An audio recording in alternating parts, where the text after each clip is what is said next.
Selamat malam, salam sejahtera. Terima kasih karena bersama dengan saya di Nazilin Unity Channel. Saya terkejut dengan beberapa komen daripada netizen mengatakan Wan Saiful Wanjan mungkin telah tersilap langkah dan telah menghina mahkamah. Wah, saya pun sesatlah. Apa sebenarnya yang berlaku?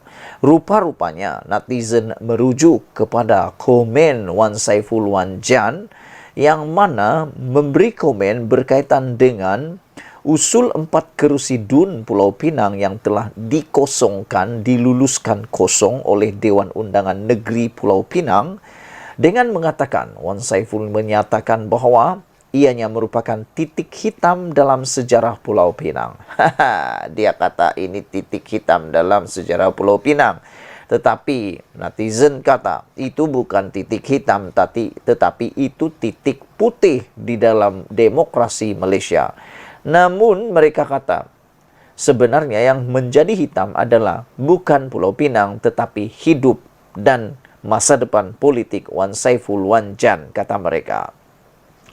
Pemimpin Bersatu mengecam tindakan Dewan Undangan Negeri Pulau Pinang meluluskan usul untuk mengisytiharkan kekosongan 4 kerusi DUN yang disandang Perikatan Nasional PN. Ahli Majlis Tertinggi Bersatu Wan Saiful Wanjan berkata, DAP dan UMNO cuba menghapuskan prinsip semak dan imbang menjelang pilihan raya negeri akan datang. Aduh, ada saja masalah, salahnya adalah DAP dan UMNO.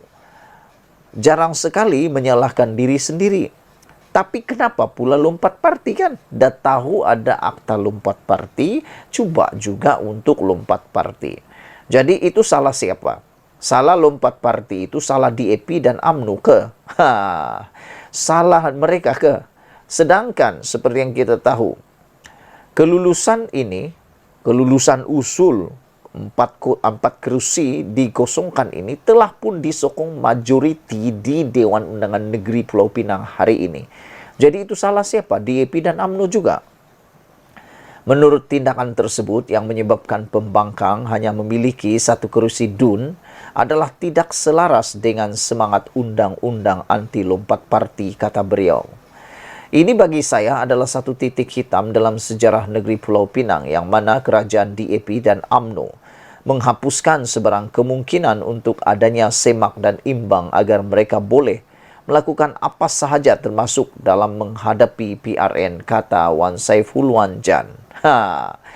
Ini sebenarnya bagi saya keputusan akta anti lompat parti ini tiada kaitan dengan PRN, tapi ada kaitan dengan orang yang melakukan perbuatan melanggar undang-undang itu. Siapa suruh langgar undang-undang anti lompat parti kan? Siapalah yang menyuruh mereka? Saya harap rakyat lihat betapa zalim dan rakusnya kerajaan Pulau Pinang dalam mengekalkan kuasa, kata Wan Saiful Wanjan. Saya yakin Mahkamah Rakyat akan putuskan mereka patut ditolak dalam PRN nanti, kata ahli parlimentasi gelugur itu kepada pemberita di parlimen. Nah, keputusannya adalah daripada Mahkamah Persekutuan, bahwa mengatakan bahwa keputusan mengosongkan 4 kerusi itu adalah konsisten dan selaras dengan perlembagaan persekutuan. Jadi kalau mahkamah telah luluskan dengan mengatakan itu, Wan Saiful kata, saya yakin Mahkamah Rakyat akan putuskan pula yang mereka patut ditolak dalam PRN nanti. Adakah ini satu bentuk penghinaan kepada keputusan Mahkamah Persekutuan? Dewan Undangan Negeri Pulau Pinang pagi ini meluluskan usul untuk mengisytiharkan 4 kerusi yang disandang Perikatan Nasional dikosongkan. Kerusi berkenan disandang oleh Afif Bahardin, Seberang Jaya, Zulkifli Ibrahim, Sungai Aceh, Kalik Mahteb, Muhammad Ishak, Bertam, dan Zulkifli Mad Lazim, Teluk Bahang. 2 daripada mereka, yaitu Afif dan Zulkifli sebelum ini, merupakan wakil rakyat PKR tetapi kemudiannya menyertai Bersatu. Khalid dan Zulkifli pula merupakan adun Bersatu tetapi parti itu keluar daripada PH pada tahun 2020. Terdahulu, Ketua Penerangan Bersatu, Senator Razali Idris berkata, usul supaya 4 wakil rakyat PN mengosongkan kerusi mereka tidak sepatutnya dikenakan kepada adun Bersatu kerana mereka tidak melompat parti, kata beliau lagi. Ikuti terus ulasan selepas ini. Selamat malam, salam sejahtera. Tiba-tiba hari ini Muhyiddin Yassin tampil membuat kenyataan pengumuman mengejutkan seluruh rakyat Malaysia, terutamanya sayalah kan, terutamanya Anda lah kan, termasuk Anwar Ibrahim dan Parlimen. Manakan tidak terkejut, bayangkan saja Muhyiddin Yassin tiba-tiba berani pula kata tentang penjimatan. Yalah, kan Parti Bersatu baru-baru ini dikaitkan dengan pelbagai isu keuangan, termasuklah Bendahari Bersatu telah pun ditahan dan baru-baru ini pernah ditahan oleh SPRM.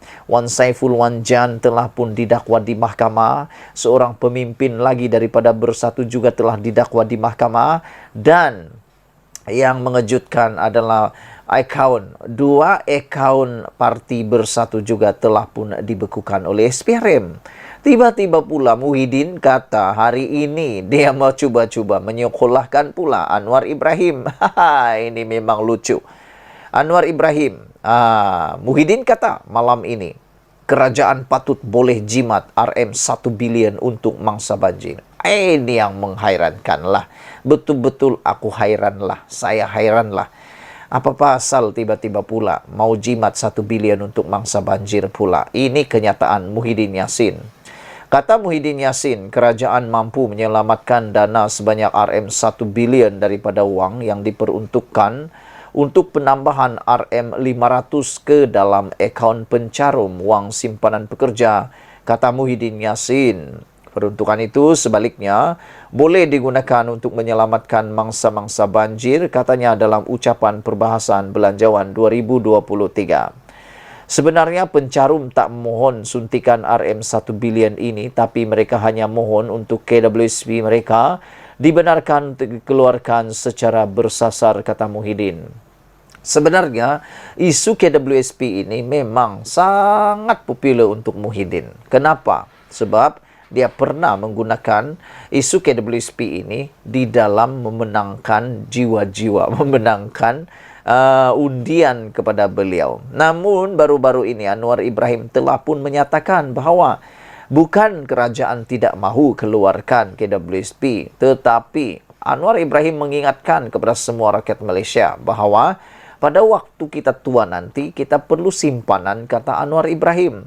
Dan dia telah pun memberitahu satu angka yang memang mengejutkan kita, menunjukkan bahawa keberangkalian untuk rakyat Malaysia berada pada tahap yang sangat-sangat susah dan miskin pada waktu usia tua adalah sangat tinggi di Malaysia. Manakan tidak ada orang yang mencecah umur sudah tua nanti, hanya ada simpanan tak lebih 10,000. Nah, waktu itulah kita terkakai-kakai. Waktu sekarang kata sangat perlu duit.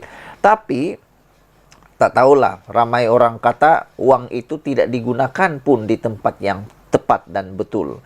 Yang paling menakutkan kalaulah ada orang yang mahu sangat KWSP itu dikeluarkan kononnya untuk mau menyambung nyawa, untuk kegunaan berniaga dan sebagainya. Yang menakutkan kalau ada orang yang menyalahgunakan keuangan tersebut untuk membeli benda-benda yang tak sepatutnya. Ada orang beli kereta baru, ada orang mungkin beli TV baru, cushion baru, sofa baru. Itu yang menakutkanlah. Harap-harapnya itu tidak berlaku. Duit KWSP itu bagus, boleh dikeluarkan. Tetapi kita kena ingat juga, masa depan kita ini pandai tua. Waktu tua nanti tak boleh kerja. Waktu sakit nanti tak boleh kerja. Nak dapat duit dari mana? Itu yang perlu difikirkan. Jangan fikir pada masa ini saja, tapi fikir untuk masa hadapan. Muhyiddin kata, kalau itu diluluskan, kerajaan boleh menyelamatkan RM1 bilion dan boleh bagi kepada kawasan-kawasan yang hadapi banjir yang teruk untuk digunakan untuk selamatkan mangsa-mangsa yang ada, katanya di Dewan Rakyat hari ini. Saya pun tidak berapa faham apa yang Muhyiddin cakap nih. Saya tidak berapa faham sampai boleh menyelamatkan 1 bilion pula. Bagaimana itu boleh berlaku, saya tak faham sangat. Sewaktu pembentangan Belanjawan 2023, Menteri Kewangan Anwar Ibrahim mengumumkan untuk menambah RM500 ke dalam akaun satu pencarum KWSP berumur antara 40 dan 54 tahun yang mempunyai simpanan kurang daripada RM10,000 dengan jumlah peruntukan RM1 bilion. Oh, ini maksud dia. Tak apalah. Sebenarnya saya setuju dengan apa yang Anwar Ibrahim lakukan ini. Anwar Ibrahim membantu untuk menambahkan nilai KWSP penduduk. Dia sumbang untuk simpanan. Tapi Muhyiddin kata, menurut pemahaman saya, duit yang dicarum diberikan kepada pencarum itu boleh diberi kepada rakyat dengan RM500.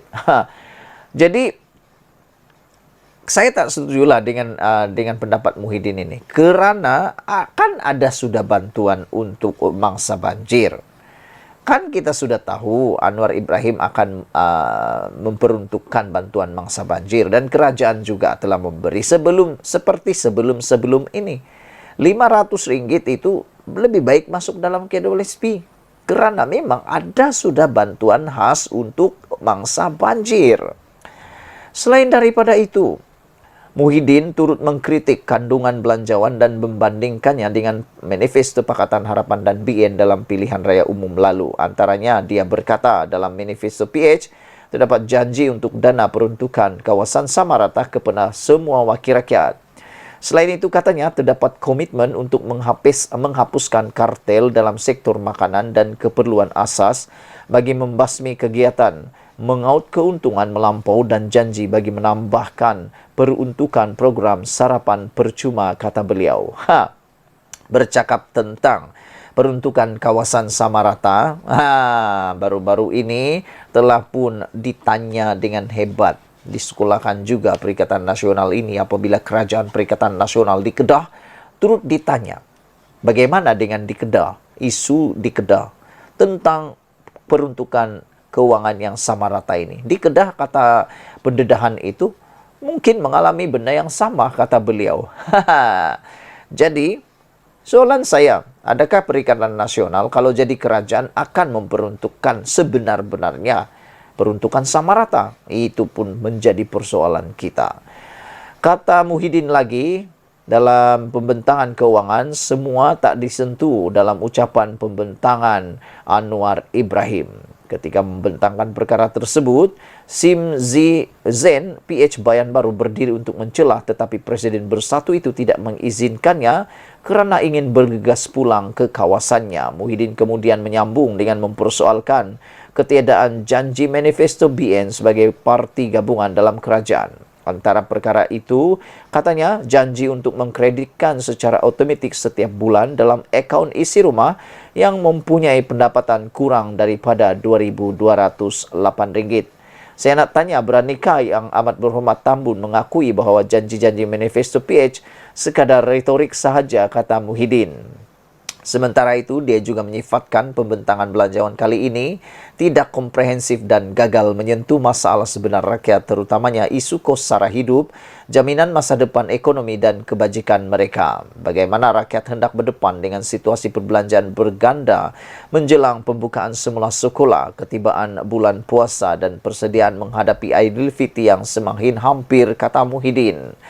Semua ini terpaksa dilalui rakyat dalam keadaan beban kos sara hidup yang terus meningkat dan kadar inflasi yang tinggi, kata beliau.